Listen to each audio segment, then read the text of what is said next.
Your statement you put out about Jay Toya said there was disciplinary action. Can you tell us what it was? Yeah, we just don't. We're not going to disclose disciplinary action, but we've met with Jay. There's an educational component to it, along with that, and so I think Jay's doing a good job. We'll handle that internally.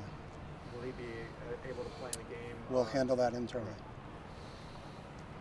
You guys had a bye week. What did you get out of it? What were the takeaways? Really good energy. It was funny when you talk to our players like Dorian and guys like that. They wish we were playing last week. You know, they love playing football. Pretty good lift and film session on Monday, and then we had 2 really good training sessions on Wednesday and Friday. Got a little bit ahead, which we normally do in a bye week. You know, a little bit ahead in terms of install. Still had to wait for the last game of Colorado versus Oregon State to finalize the plan. You know, we did that yesterday. Then we're ready to get back out and have a typical Monday, getting ready for Colorado coming in here. So it was a good week with our guys. They were really excited about practicing last week. They did a really nice job with it. So you know, we got a stretch here coming up, 3 in a row, and starts with Colorado. So that's where our focus is on. What is Colorado doing better? They obviously seem to be trending in a good direction. What are they doing better? They have. I think offensively, the quarterback has started to play really well for him. He's a very athletic kid that can run around. They're running the ball right now. They got an explosive receiver in Rice that they've taken advantage of some play action passes and had some big plays. Defensively, you know, obviously Oregon State's a good football team, but they battled with them and stayed in it with them, and then found a way, you know, obviously in a tough situation to come out on top. You know, anytime you play a double overtime game, says a lot about your team. But it's been an interesting year for them. You know, you look at some of their games. They played Texas A&M, was I think they're 11th in the country. You know, they played them to a 10-7 ball game, you know, earlier in the season. So it's a good team that had come up on the short end a couple times early in the year, but they're starting to kind of figure it out. And you know, it's like any game in this league. You know, I think anybody can beat anybody in this league, and you got to be prepared as everybody is. But like anything, I think all these games will come down to the turnover battle. That's what it came down to on Saturday in the Oregon State game. You know, how well can you do with that? That's such a telling stat, especially in this league. So. What do you think of Jared Brossard, given kind of the day that Travis Dye and Tavion Thomas had against you guys, and now the way that Jared Brossard? Yeah, I'm not. That's what happened there has got nothing to do with this, but he is a really talented back. And obviously it starts with him and the quarterback. You know, I think you just can't focus on the running back because the quarterback can hurt you, especially in some of those design zone read game where he can take it and keep it. So you gotta really be disciplined in terms of how you're attacking it. You know, who's got the back, who's got the quarterback, because it's really zone read football, is option football. So you gotta make sure that you have both those guys. But he's one of the, you know, there are some good backs in this league, and he's one of the top guys. So. What they did defensively against Oregon State, a run-heavy offense, does that help you in the scout? Because they're similar, maybe Oregon State's a little similar to you? I think Oregon State's maybe a little bit not as similar to us in terms of formations. You know, they're a little bit more 3 tight ends right now. We've gotten away from that a little bit by personnel. But there are some similarities in everything you do. And that's why, you know, we got some base stuff down last Wednesday and Friday against these guys, but we're always waiting for that last game to come in so that you can pour over that. What was their plan against those guys? And then try to, you know, how does that fit for us and what can we do? Or there's some other things that Oregon State did that they were successful at that we can exploit. That's part of the process, but there's obviously a lot of value in that film.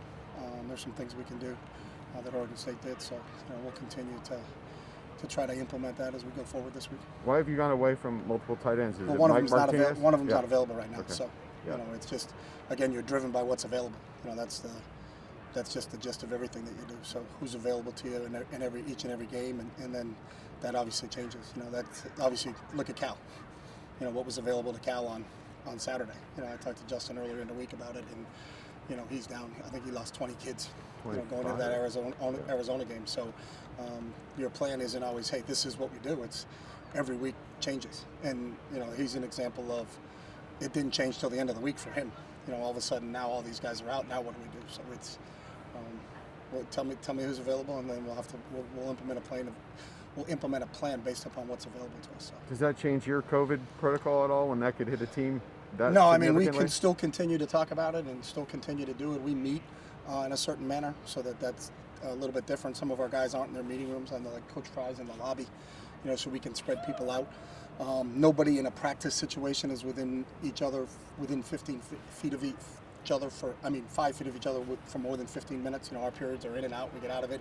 We try to space everything out in terms of how we do things, but you know, it's still out there. And then obviously that's that's probably the biggest one that's happened so far in college football. But it's still something that you have to be conscious and be aware of. And if you have somebody that is an unvaccinated player, they have to wear masks when they're in the building. There's certain protocols that we go through with all those guys. So you guys still do testing once or twice a week? Once a week. Ethan Fernandez, a guy who's shown a lot of perseverance in his 6 years here. Yeah. He came back, I think, a week after having a hand injury. Mm-hmm. What's he meant just if he wanted to come back and be part of special teams and persevere the way he has? Yeah, Ethan's a special young man, you know, and everything. You kind of forget. I think he came in the Josh Rosen class.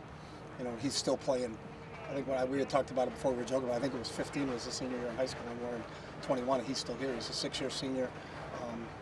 He's a real veteran leader of this team. You know, I think every kid, every guy in this program, coach, player, whatever, has an unbelievable amount of respect for him for what he puts into this game. You know, he's already graduated with an undergrad degree. He'll graduate in December with a graduate degree. You know, he's actually talked about maybe getting into coaching when football's over. But I think whatever he gets into, he's going to be outstanding at it. I think the makeup of Ethan is special. And when he decided he was going to come back for a 6th year, I think all of us were excited just to have him around. He's been a great mentor to the younger players in the program, you know, because he's been through so much. You know, from an injury standpoint, from being a walk-on here to earning a full scholarship, and he's been on scholarship for a couple of years now, and that was an earned thing. That wasn't given just because, hey, it's Ethan, let's just give him one. I mean, he went out and earned it every day. He's been an integral special teams player for us. He's played wideout for us. He's played running back for us. He's special, and we're really pleased that we have him. And I'm so thankful for him that he got an opportunity with what he went through, that his season wasn't over, that he could continue to play, and I know he'll tell you that. So he's one of those guys, when you talk about savoring every moment that you get, whether it's on the practice field or in a game, you know, it's reality when we see how Ethan's gone through everything. So Has he still been able to contribute at a high level since coming yeah, back? he's been he's one of our top team players in everything that he does. And it's the same thing. He's a little limited in terms of how they have to protect it. So that club on game day is a little bit bigger than what he wears in practice. So you're always worried about some of the ball security issues, because he was really coming along as a back, as a third down back, a matchup guy coming out of the backfield, some of those things. But he's actually learned and doing a really good job at catching the ball with it. So all of a sudden you almost don't notice that he has a club on. So we're trying to get him back involved a little bit more offensively, which would be a good weapon for us. But he's really done a really nice job special teams wise. So for him to do that after what he went through, you know, is really just kind of a tribute to him of how important football is to him, but how important being successful is to him. And that's kind of the example we use of him for everybody. So. With the week off, how is the health of the team? I think it's good. You know, obviously, again, and like the Cal thing, and I know you guys get mad sometimes when you're like, who's available now? I don't know. You know, Justin called me on Thursday and was asking me some questions, and the next thing you know, there's 23, or did you say 25? I thought it was 25. 25 guys plus 5 out. coaches. But they all practice during the week too, so when that hits, and that's the reality of what we deal with. You know, we had a kid that didn't play in the Utah game that practiced all week long and wasn't available for the Utah game. So it's what you deal with. So we were relatively good last week in terms of what we had. You know, we'll go through today. I think we had a positive report from our trainer going into, you know, in our meeting this morning, going and get ready for training sessions today. But we'll see how that goes, you know, because again, we could have this entire group practice till Thursday, and then all of a sudden you're going to lose a guy or two. So it's a reality. But to answer your question, we're pretty good right now going into, you know, with 3 games to go. So. I think so. All right, thanks guys. Have a Thanks. good one.